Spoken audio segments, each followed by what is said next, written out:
Welcome to fandom. তো চলে এসেছি ইন্ডিয়ান ফুটবলের আরেকটা আপডেটের ভিডিও নিয়ে। তো প্রচুর আপডেট রয়েছে ইন্ডিয়ান ফুটবলে, যেরকম আমরা সবসময় আপডেট দিয়ে থাকি। তো সেই সব আপডেট নিয়ে তো অবশ্যই তোমাদেরকে বলবো। এবং তাছাড়া গতকাল মোহনবাগান ভার্সেস ওড়িশা এফসির একটা গুরুত্বপূর্ণ ম্যাচ ছিল, সেই ম্যাচটা নিয়েও বলবো। প্রচুর সহজ সুযোগ নষ্ট করেছে মোহনবাগান, না হলে কিন্তু 3 পয়েন্ট পেতেই পারতো এবং পেয়ে কিন্তু জিততেই পারতো এবং লিগ টেবিলের টপে কিন্তু চলে যেতে পারতো। তো সেগুলো হয়নি। এছাড়া চোট আঘাতে তো জর্জরিত রয়েছেই, মোহনবাগান শিবিরও রয়েছে, ইস্টবেঙ্গল শিবিরও রয়েছে। তো সেগুলো নিয়েও কথা বলবো।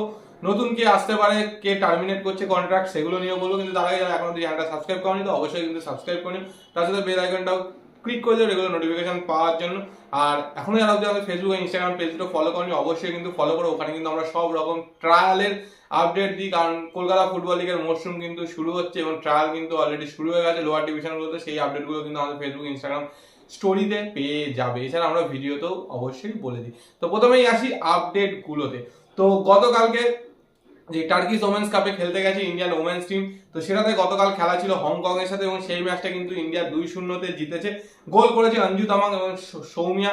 তো দুটো ম্যাচ পরপর জিতেছে। লাস্ট ম্যাচটা যদি ইন্ডিয়া জিততে পারে তাহলে কিন্তু টার্কিশ ওমেন্স কাপের ট্রফিটা, প্রথম বিদেশি কোনো ট্রফি কিন্তু ইন্ডিয়ান ওমেন্স টিমের হাতে উঠবে। এর সাথে সাথে বলে রাখি, সন্তোষ ট্রফির ফাইনাল রাউন্ড কিন্তু এই মুহূর্তে চলছে।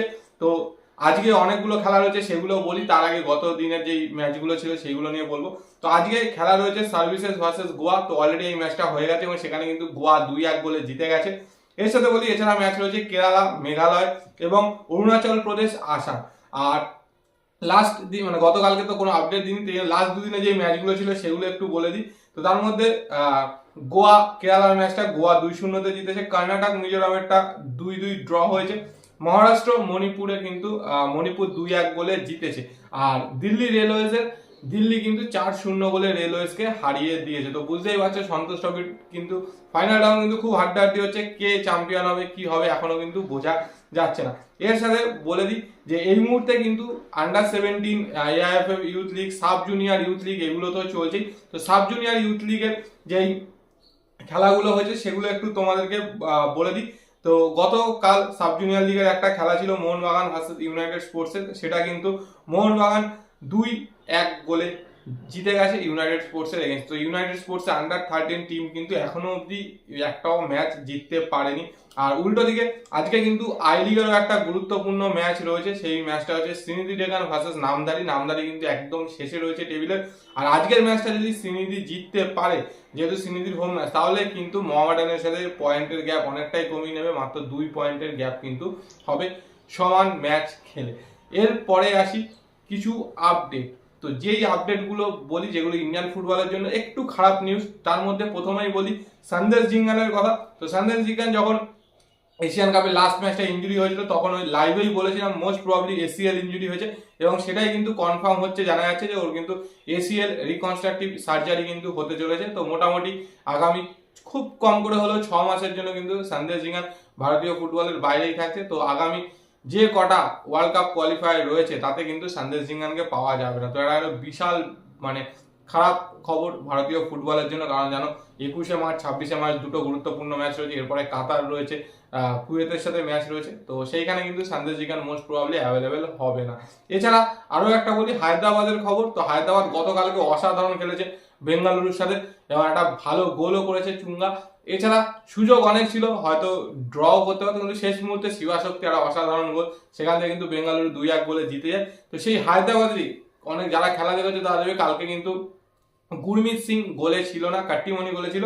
তো গুরমিত সিং অলরেডি হায়দ্রাবাদ ম্যানেজমেন্টকে এবং এআইএফএফ কে কিন্তু চিঠি দিয়ে জানিয়ে দিচ্ছে সে কিন্তু কন্ট্রাক্ট টার্মিনেট করতে চায় এবং ক্লাব যেন তাকে যত তাড়াতাড়ি মানে এনওসিটা হয় সেটা দিয়ে দেয়। যেরকম হচ্ছে আর্টিকেল ফিফার যে আর্টিকেল হয় সেই আর্টিকেল 14 বিআইএস অফ ফিফা আরএসটিপি যে আর্টিকেলটা আছে সেই আর্টিকেলের থ্রুতে কিন্তু এই মানে মাধ্যমেই কিন্তু এই নোটিশটা দিয়েছে এবং এআইএফএফ খুব তাড়াতাড়ি এটা নিয়ে বসবে হায়দ্রাবাদের সাথে এবং যাতে গুরমিতকে এনওসি দিয়ে যায়। আর গুরমিতের নেক্সট গন্তব্য খুব সম্ভবত কেরালা ব্লাস্টার্স হতে পারে, কারণ জানো সচিন সুরেশের কিন্তু শোল্ডার ডিসলোকেট হয়েছে। তো ও কিন্তু কিছুদিন মাঠের বাইরে, সেই জায়গায় গুরমিতকে যদি নেয় তো এটা কিন্তু ভালো ইনক্লুশন হতে চলেছে।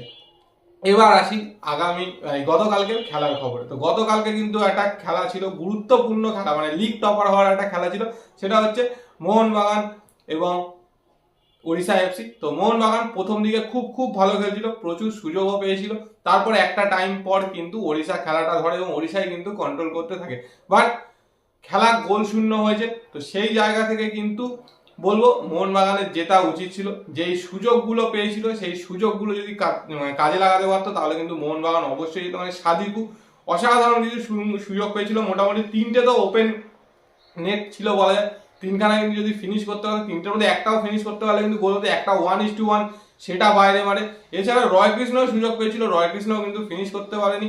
তবে মাঝ মাঠে কালকে কিন্তু ওড়িশার আধিপত্য ছিল। আমি বলবো আমার দেখে যা মনে হচ্ছে পুইতিয়া, লেনি রড্রিগেজ, এই দুজন কিন্তু অসাধারণ। আর অবশ্যই লেনি রড্রিগেজের কথা বলতেই হবে, মানে যথেষ্ট সিনিয়র প্লেয়ার, অনেক দিন ধরে ফুটবল মানে ইন্ডিয়ান ফুটবলে রয়েছে।